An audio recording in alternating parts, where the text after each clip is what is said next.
Assalamualaikum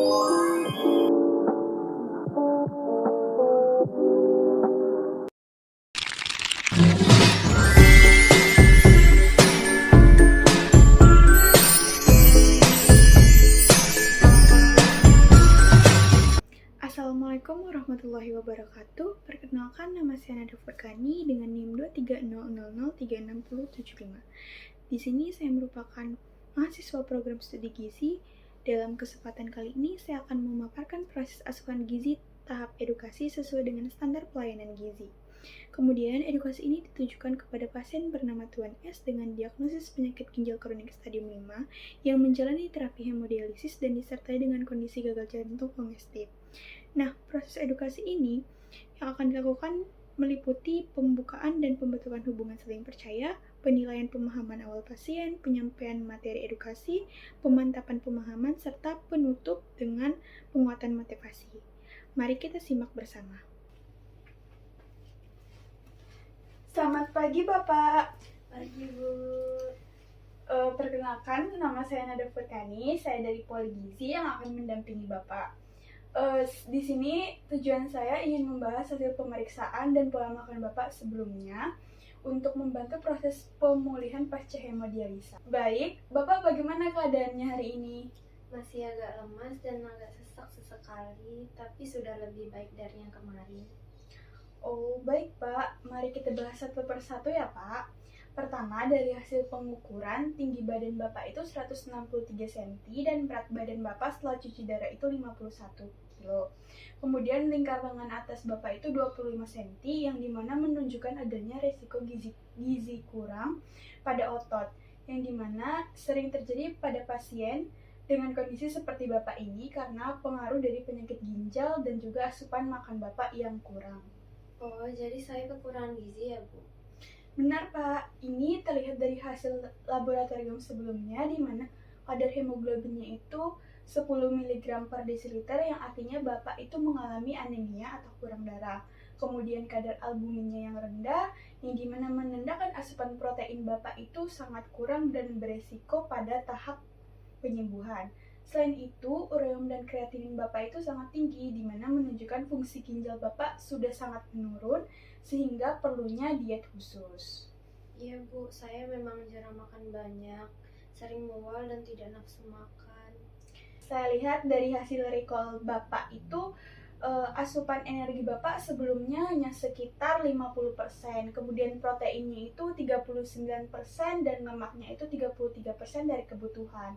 Kemudian pola makan Bapak di rumah sangat terbatas, yaitu nasi 2 kali sehari dan lauk hewaninya hanya ayam seminggu sekali. Sayur pun hanya labu dan klinikir 2 kali seminggu dan buah juga dihindari karena pernah dapat anjuran sebelumnya.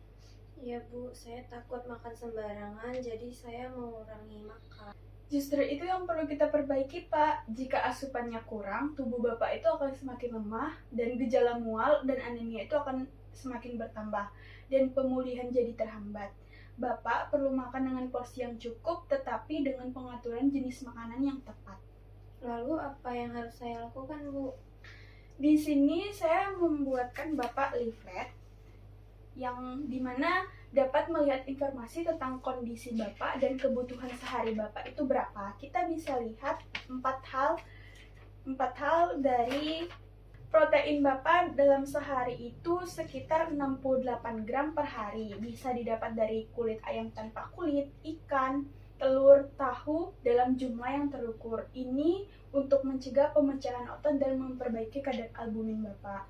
Kemudian yang kedua itu ada energi. Energi yang cukup itu bisa didapat dari nasi, roti, mie, dan sumber karbohidrat yang lain, agar tubuh Bapak itu punya tenaga dan proteinnya itu tidak terbuang untuk energi.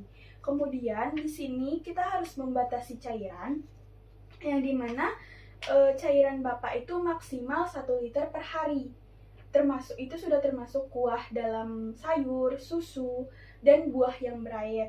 Yang dimana karena fungsi ginjal Bapak itu sudah sangat rendah dan Bapak juga mengalami gagal jantung, sehingga kelebihan cairan itu bisa menyebabkan sesak dan bengkak. Kemudian yang ketiga, kita harus membatasi garam atau natrium yang dimana untuk mengontrol tekanan darah Bapak dan mengurangi bengkak. Kemudian Bapak harus menghindari makanan kaleng dan mie instan serta penyedap rasa. Di sini natriumnya itu dalam sehari kurang dari 2 gram per hari ya Pak.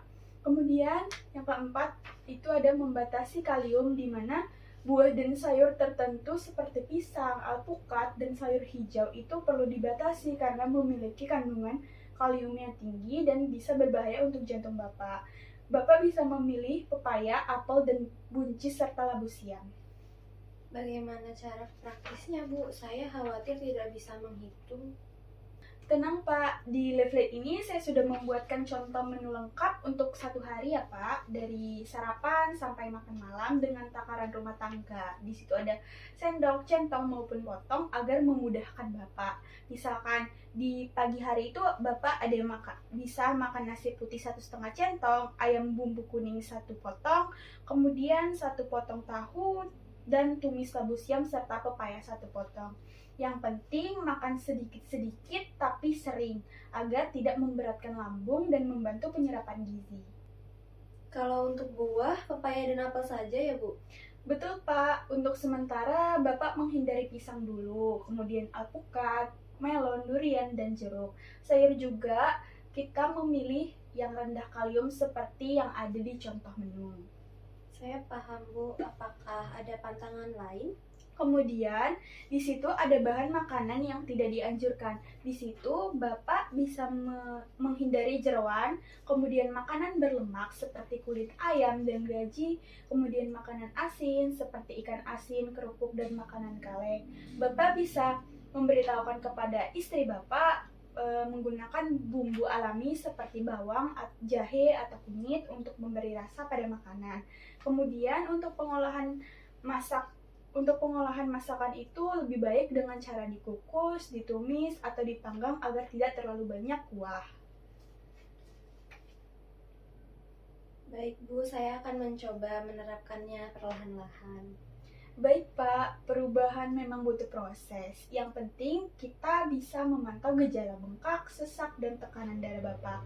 Di leaflet ini Bapak bisa bawa pulang atau nanti bisa ditempel di area dapur untuk selalu mengingatkan. Di dalamnya juga ada contoh menu sehari dan daftar bahan makanan yang perlu diperhatikan. Kita akan evaluasi bersama perkembangannya pada saat jadwal kontrol. Apakah ada hal yang ingin Bapak tanyakan lagi? Cukup jelas, Bu. Terima kasih banyak atas penjelasannya. Sama-sama Pak, semoga cepat pulih ya Pak dan bisa kembali beraktivitas dengan baik. Amin. Terima kasih. Terima kasih Bapak, saya pamit ya Pak. Baik.